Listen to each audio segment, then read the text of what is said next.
സദൃശ്യവാക്യം 22:6. ത്രിയേക ദൈവത്തിന് സ്തുതി.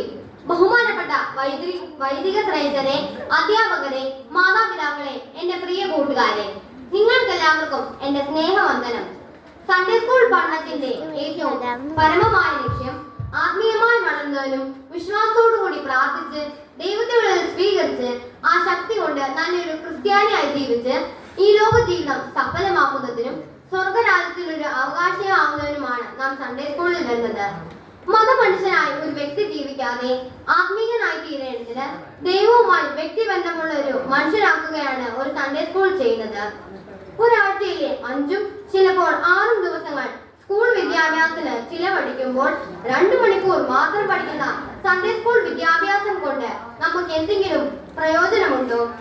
നമ്മുടെ സൺഡേ സ്കൂൾ പാഠപുസ്തകത്തിന്റെ ഒരു പൊതുഘടന, വിശുദ്ധ വേദപുസ്തക സംഭവങ്ങൾ, പ്രാർത്ഥന, ആരാധന ഗീതങ്ങൾ, എന്റെ സഭ, വിശുദ്ധ കുർബാന തുടങ്ങിയവ ഉൾപ്പെടുന്നു. അതിലൂടെ ഏറ്റവും പ്രധാനമായി ദൈവവചനം പഠിക്കുവാൻ നമ്മുടെ സൺഡേ സ്കൂൾ പഠനത്തിലൂടെ സാധിക്കുന്നു. ഈ പാഠഭാഗത്തോട് ചേർന്നുള്ള മനഃപാഠവാക്യങ്ങൾ എല്ലാ ഞായറാഴ്ചയിലും ഹൃദയസ്ഥമാക്കുവാൻ നാം ശീലിക്കണം. ജീവിതത്തിലെ പ്രതികൂല ഘട്ടങ്ങളിൽ പതറാതെ മുന്നേറുവാൻ വചന പഠനം നമ്മെ വളരെ സഹായിക്കും.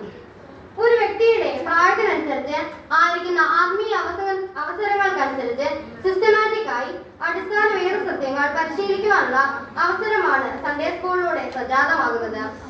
രണ്ടാമതായി ആരാധനയെക്കുറിച്ച് പഠിക്കണം. തിരുവചന അടിസ്ഥാനത്തിലാണ് വിശുദ്ധ കുർബാനയിലെയും മറ്റ് ആരാധനയിലെയും ഓരോ ഭാഗങ്ങളും നമ്മുടെ പിതാക്കന്മാർ ക്രമീകരിച്ചിരിക്കുന്നത്. ആരാധനയിൽ നാം ചൊല്ലുന്ന ലിറ്റർജികൾ ദൈവത്തിന്റെ തിരുവചനം തന്നെയാണ്. പാടുന്ന പാട്ടുകൾ ദൈവത്തിന്റെ അടിസ്ഥാനത്തിലുള്ളവയാണ്. ദൈവവചനം അവിടെ വായിച്ചു കേൾക്കാറുണ്ട്. ആരാധന നമ്മുടെ ജീവിതത്തിന്റെ ഭാഗമായി നമ്മൾ മനസ്സിലാക്കണം. ശ്വാസമില്ലാതെ ശരീരത്തിന് ജീവനില്ല എന്ന് പറയുന്നത് പോലെ ആരാധനയില്ലാതെ ആത്മാവിന് ജീവിതമില്ല. മൂന്നാമതായി നമ്മുടെ സഭയെക്കുറിച്ച് പഠിക്കണം. സഭ ക്രിസ്തുവിന്റെ മണവാട്ടിയാണ്. ക്രിസ്തുവാകുന്ന മണവാളിനോട് ഏറ്റവും ചേർന്ന് നിൽക്കുന്നത് സഭയാകുന്ന മണവാട്ടിയാണ്. സഭ വന്ന വഴിയാണ് സഭാ ചരിത്രം. ബൈബിൾ പഠനത്തോടൊപ്പം തന്നെ നമ്മുടെ സഭ എന്താണെന്നുള്ള ബോധ്യം സൺഡേ സ്കൂൾ പഠനത്തിലൂടെ ലഭിക്കുന്നു. നാലാമതായി മാതാപിതാക്കളെയും പ്രായമുള്ളവരെയും ബഹുമാനിക്കാൻ പഠിപ്പിക്കുന്നു. നിനക്ക് നന്മയുണ്ടാക്കുവാനും നീ ഭൂമിയിൽ ദീർഘായുസ്സോടിരിക്കാനും നിന്റെ അപ്പനെയും അമ്മയെയും ബഹുമാനിക്കുക എന്നത് വാക്യത്തോടു കൂടിയുള്ള ആദ്യ കൽപ്പനയാകുന്നു എന്ന് ബാലപാഠത്തിൽ പഠിക്കുമ്പോൾ അത് ആ കുട്ടിയുടെ ഹൃദയത്തിൽ വേരൂന്നുവാൻ സൺഡേ സ്കൂൾ പഠനം സഹായിക്കുന്നു. നമ്മുടെ സ്കൂൾ ജീവിതത്തിൽ പഠനത്തിന് ശ്രദ്ധ കൊടുക്കുമ്പോൾ നന്മയുടെ നല്ല പാഠങ്ങൾ പഠിക്കുവാൻ സൺഡേ സ്കൂൾ വിദ്യാഭ്യാസത്തിലൂടെ സാധിക്കുന്നു. ഇതിനോടൊപ്പം തന്നെ സ്വർഗരാജ്യത്തെ കുറിച്ചുള്ള ബോധ്യവും അറിവും ലഭിക്കുന്നതിന് സൺഡേ സ്കൂൾ പഠനം സഹായിക്കുന്നു. സൺഡേ സ്കൂൾ അധ്യാപകർ തന്റെ മുന്നിൽ ലഭിക്കുന്ന ഓരോ കുട്ടിയെയും സ്വന്തം മക്കളായി കണ്ട് പ്രതിഫലയില്ലാത്ത സ്നേഹത്തോടെയാണ് നല്ല പാഠങ്ങൾ പറഞ്ഞു കൊടുക്കുമ്പോൾ അത് ഓരോ കുട്ടിയുടെയും നല്ല ഭാവിക്ക് നിമിത്തമാകുന്നു. സൺഡേ സ്കൂൾ വിദ്യാഭ്യാസത്തിലൂടെ മാത്രം ഒതുങ്ങുന്നതല്ല ഒരു കുട്ടിയുടെ ആത്മീയ വളർച്ച. അതിൽ മാതാപിതാക്കൾക്ക് വളരെ വലിയ പങ്കുണ്ട്.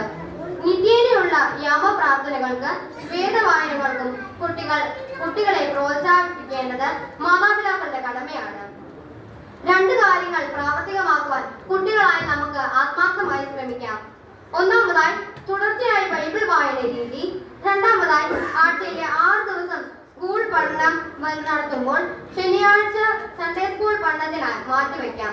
കുറച്ച് തീരുമാനങ്ങളോടെ നമുക്ക് മുന്നേറാം. അതിന് പരിശുദ്ധ റൂഹ നമ്മെ എല്ലാവരെയും സഹായിക്കട്ടെ എന്ന് പ്രാർത്ഥിച്ചുകൊണ്ട് നിർത്തുന്നു. നന്ദി, നമസ്കാരം.